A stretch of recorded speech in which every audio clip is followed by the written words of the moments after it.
today's video, ang gagawin namin ay magmumukbang kami with Spelling Bee Challenge. Yay! So, ang ating imumukbang ngayon is mga Korean foods. Dahil sa kakapanood natin mga k-drama, is nahilig na tayo sa samgyeopsal or Korean barbecue.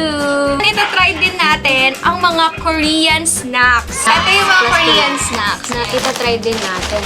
At yung napapanood natin kay Kim Bok Julia, na bumili rin kami ng ganito, yung cheese sausage. Yes, tatry natin ito mamaya. Wow! So, ang meron kami ngayon is beef, meron din kaming tteokbokki, tapos kimchi, samjang, yeah, mga sauce, ganyan, lettuce, and may cheese mushroom dip. din. Meron kaming cheese dip na ako ang gumawa. Wow! Okay, dahil dyan, magluto na tayo at simulan na natin ang challenge. In 3, 2, 1, let's go! Wow! Can you hear it sizzling? Like this. Or, ang naririnig nyo lang yung aso. Ingin ng aso. Oh, no! So, mga Kachichams, andito tayo sa rooftop. Dahil kung napapanood yung mga k-drama, ang mga Koreano, pagka bonding-bonding sila, samgyup-samgyup, nasa rooftop sila. So, yan. Gaya-gaya lang kami. Ito lang kami. Luto-luto lang sa rooftop with plants. Try natin yung tteokbokki.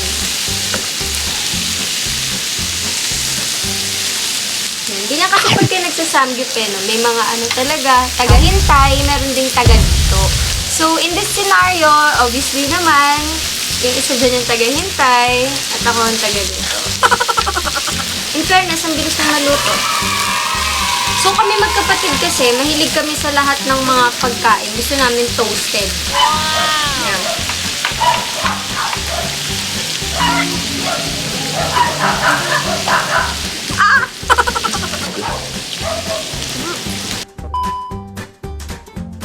Spell Wanderlust. Kachichams. W-A-N-D-E-R-L-U-S-T. Wanderlust it is. Spell Religious. Kachichams. R-E-L-I-G-I-O-U-S. Mas gusto mag-focus kumain. Okay. Oo nga. So, next. Spell Knowledge. Kachichams. K-N-O-W-L-E-D-G-E. Knowledge.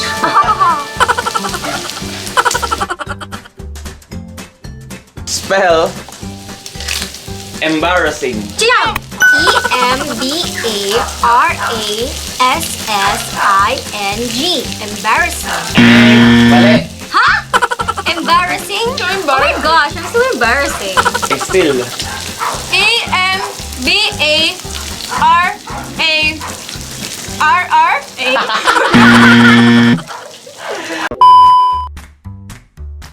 Zealous. Kachichams. Z-E-A-L-O-U-S. Ano yun? Nagsasalos ka ba? Ano ba yan? Are you The zealous? next word. Imitate. Kachichams. Kicham Krista. For the imitate word, the spelling is I-M-M-I-T-A-T-E. Imitate. Still. I-M-I-T-A-T-E. Yes! All single. Hindi kasi ako single eh. This is so yum, yum, yum, yum. Because we are so hungry. Again. Ciao. Again. Judgmental. Again. 1, 2, 3. Chidam! Ano, wait lang. Ano ko ba mga ate? Wait lang, pakantahin muna natin yung mga... Stop being so noisy. A-R-F? Or W-A-R-F? War. Ilang pa ng subo mo na? Judgmental. Chicham! 5,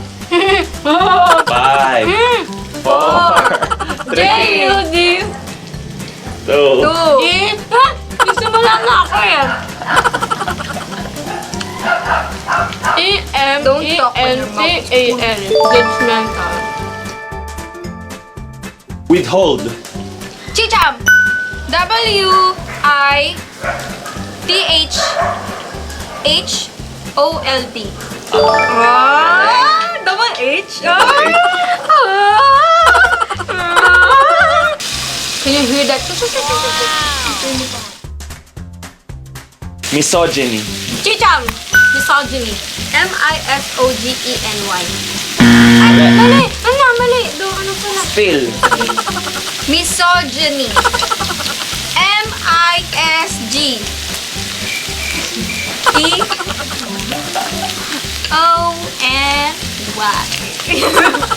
Wow, that's greatly incorrect. I don't know that word.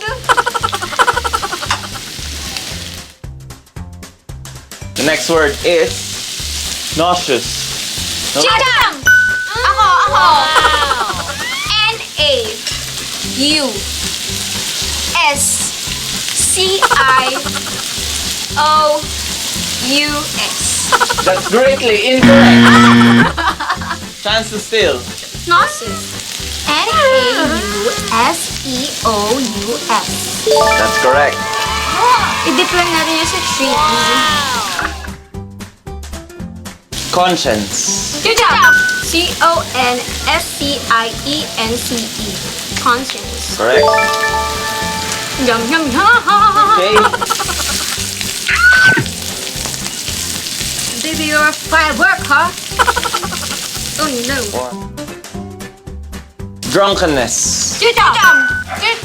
Is D-R-U-N-K-E-N-N-E-S-S. correct. That's in English. Charot. Mischievous. 4, Chicham! 3, Chicham! M-I-S... Wait lang. M-I-S-C-H... Doya mo kami, bawal ako umulit ha. V-O-U-S. Tama. Sige. Duya ka, maduya. Vacuum. Chicham! V-A-C... V-A-C... Bakbak na yun. Wala na. Bakbak na yun. Eh. Wala. Kanina Ikaw. bawal ako umulit eh. Bakbak. Krista. V-A-C-U-U-M. Ano? Lagi na pa naman yan sa engineering. Vacuum. Bakit double? Incarceration. Chicham! I-N-C-A-R-C-E-R-A-T-I-O-N. Wow! Chamba Gaming!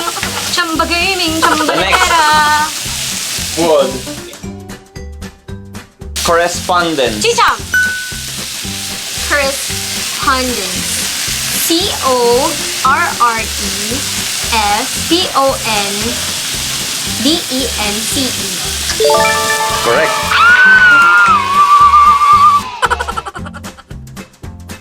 Hieroglyphics. Chicham! Hieroglyphics. 5, 4, I-R-O. Mali. Cham.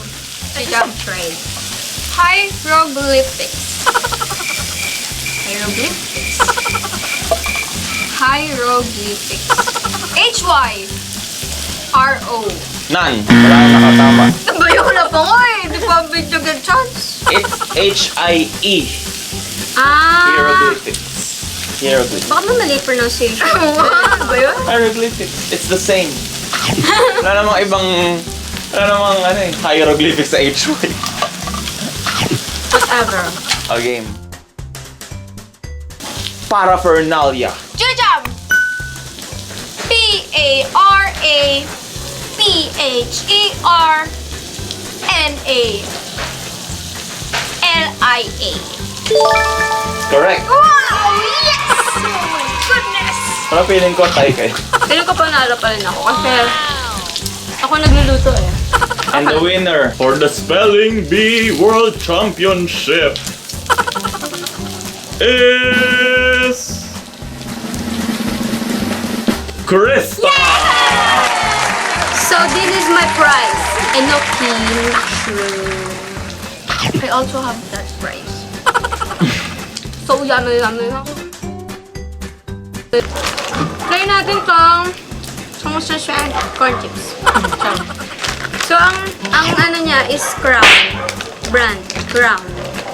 Corn chips siya. So, ganito yung tsura niya. It's like this. Parang ano, yung mga Marcus Crackling na maliit yung itsura. Yan. Harap. Lasa siyang ano, lasang Tommy. In fairness. Crap. Literal na corn chips. Ito naman. Hindi namin maintindihan ano siya. Lasang Tommy. Super lasang Tommy. Lasang Tommy pero mas matabang to.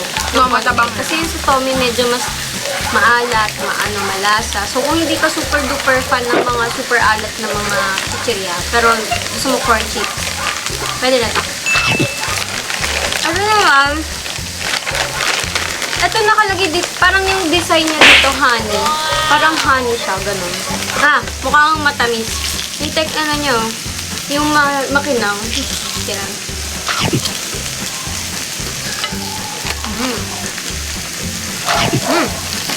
Matamis nga. Lasa siyang honey. Honey chips. Okay lang.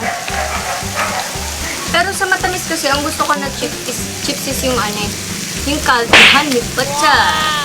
Honey butter. May pagkalasang cinnamon. Parang cinnamon. Ito, sarap. Gusto nga, sobrang sarap. Kaya ako pa kasi ito iniinom bago pa. Yeah. Ano to? Aloe juice. Boyson aloe vera drink. Ito, favorite namin itong aloe vera talaga na to. Kasi super masarap. Tsaka meron siyang mga real bits ng aloe vera. Ito kamote chips. Ay, hindi. Shrimp ba yan? Ay, hindi. Baka ibang flavor yan. Ito kasi Kaya ng kamote. Ito may itsura niya, kamote. Aray! Ang tatalsik naman ito.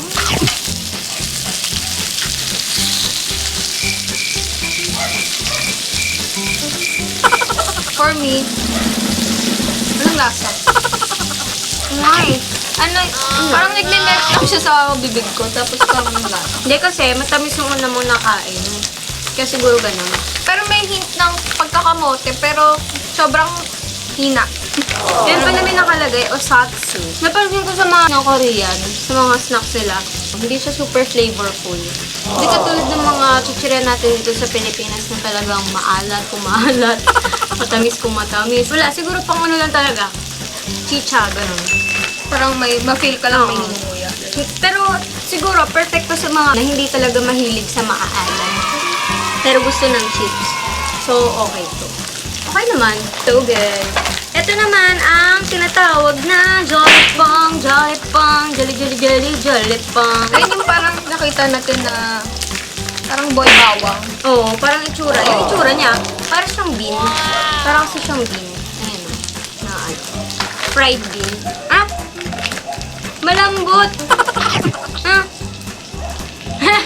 Hindi siya crunchy. Parang Pero popcorn. masarap. Yung texture niya parang popcorn. Pero masarap. Parang rice Crisp. Oo, ganun. Pero ito hindi siya makrunchy talaga. Literal na yung makunat siya in a way na parang siyang popcorn. Ganun. Hindi siya makunat na parang nahanginan na ganun. Parang masarap. Matamis. Matamis siya din. Matamis siya. Anong pangalan niya? Masarap. Uy, masarap. Sa lahat, dun sa mga nakain natin, ito yung pinaka-bet ko. Ito, try naman natin.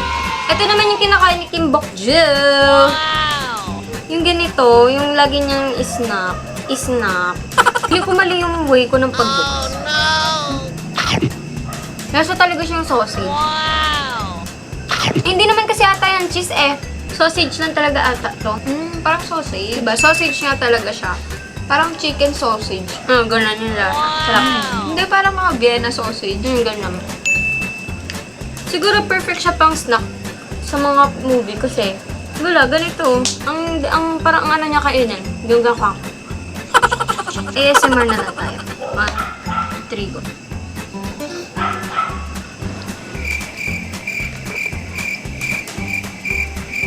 ASMR ko kasi kayo. Nung bata kami, lagi kami umiiyak sa lamesa. Dahil may mga certain rules kaming dapat sundin.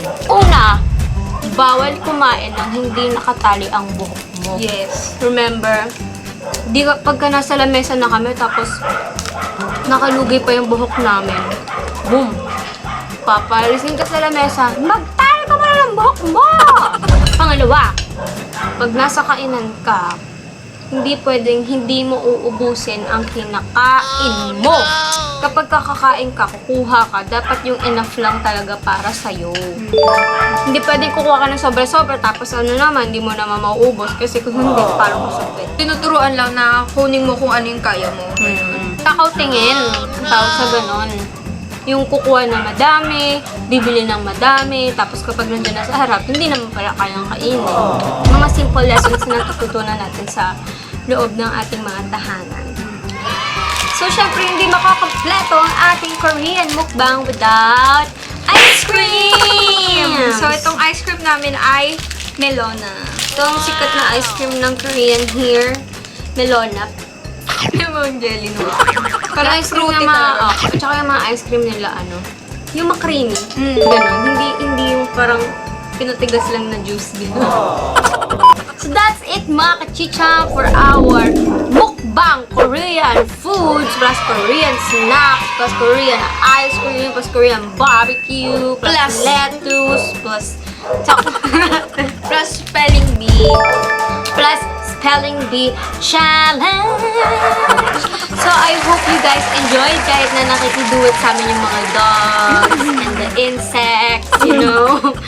Kasi lahat talaga tayo sa rooftop ng Korea. Aminin natin na sa rooftop lang tayo ng Pilipinas. Kaya gano'n talaga. Maraming salamat sa inyong panonood. Sana ay nag-enjoy kayo at sana nagutom kayo. Enjoy kayo. Natuwa naman kayo. Hit like, share, and subscribe to our YouTube channel. Plus, mag-comment down below na rin kayo kung ano pa ang mga gusto nyong ipagawa sa amin. And don't forget to click that notification bell. Para magka-update kayo sa aming mga susunod na mga videos. Okay, bye-bye mga kachicham! Bye!